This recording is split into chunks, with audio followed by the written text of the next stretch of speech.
Turkish corridors are a tool of imperialism. It's time to turn the tables. By Michael Rubin.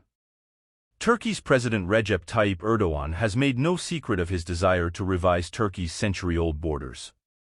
He has made claims to portions of Bulgaria, Greece, and Cyprus, and Turkish troops occupy portions of Cyprus, Syria, and Iraq. Turkish special forces, meanwhile, assist their Azerbaijani counterparts who now occupy several dozen square miles in Armenia proper. If China salami slices to further its imperialism and Russia carves out proxy states among its neighbors, then Turkey's strategy appears to leverage demands for corridors as a means to advance its imperial interests. Consider Turkey's actions in northern Iraq. After weeks foreshadowing military action, Turkey has begun a concerted bombing and occupation campaign to eliminate the Kurdistan Workers' Party (PKK) in northern Iraq. Turkey's hatred toward Kurds in general and the PKK in particular is no secret.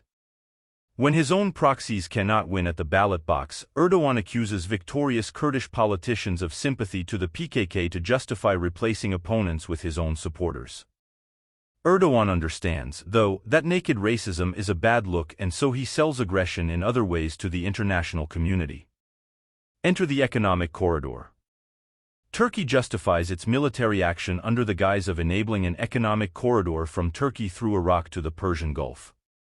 The PKK might endanger trade, Turks argue, and so Turkey needs to eliminate them. Never mind that the corridor's roads transits neither the territory nor villages that Turkey now bombs.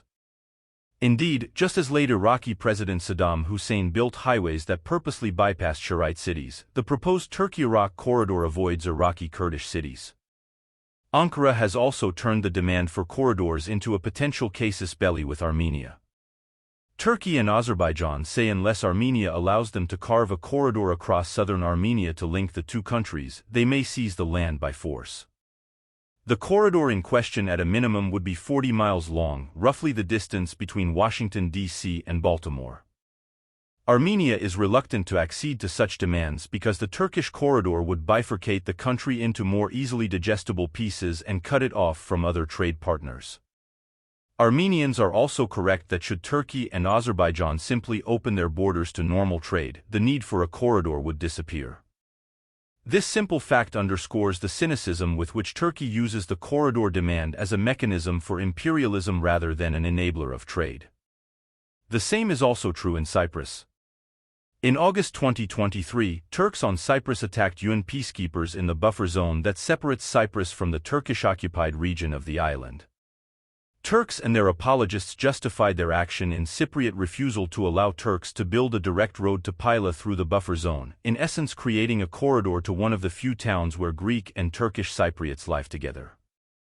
Legally, however, neither Turkey nor their proxy government in the occupied zone had any right to do so, as the buffer zone remains sovereign Cypriot soil even if the Cypriot government agreed not to deploy its army there. Turkey knew this but calculated they could use the corridor argument to cover for yet another land grab.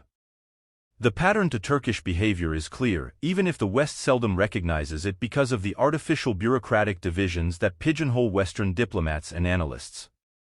Turkish corridors are today a Trojan horse draped in the language of diplomacy and development. Turkey, however, has an Achilles heel. Erdogan is a tactically brilliant politician, but he is a fundamentally stupid man whose track record of scholarship puts him well below even the valedictorian of the summer school class. He is, in essence, a glorified street thug who failed to qualify for Turkey's elite let alone middle-range school.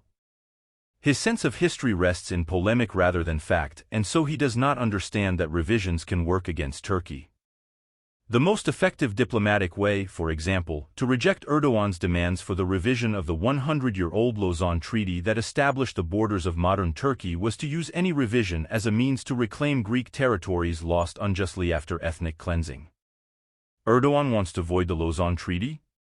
Fine, then let Izmir once again become Smyrna. The same holds true with Armenia.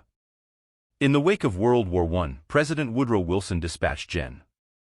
James Harbord to report on Armenia-Ottoman relations after the Armenian genocide with an eye toward the possibility of establishing a mandate in which the United States could be the protecting power. The result was a comprehensive report that argued, in part, that Armenia's survival required a corridor to the sea. Harbord was correct and still is. If Turkey opens the door to corridors, then the West should swing the door open the other way. Armenia needs a corridor to survive. Trebizond was historically Armenia and represents a logical choice for a corridor terminus. As Erdogan embraces corridors, it is time for the West to assert its own to right historical wrongs. Erdogan opened the door, the United States and France should walk through it. Michael Rubin is a contributor to the Washington Examiner's Beltway Confidential. He is Director of Policy Analysis at the Middle East Forum and Senior Fellow at the American Enterprise Institute.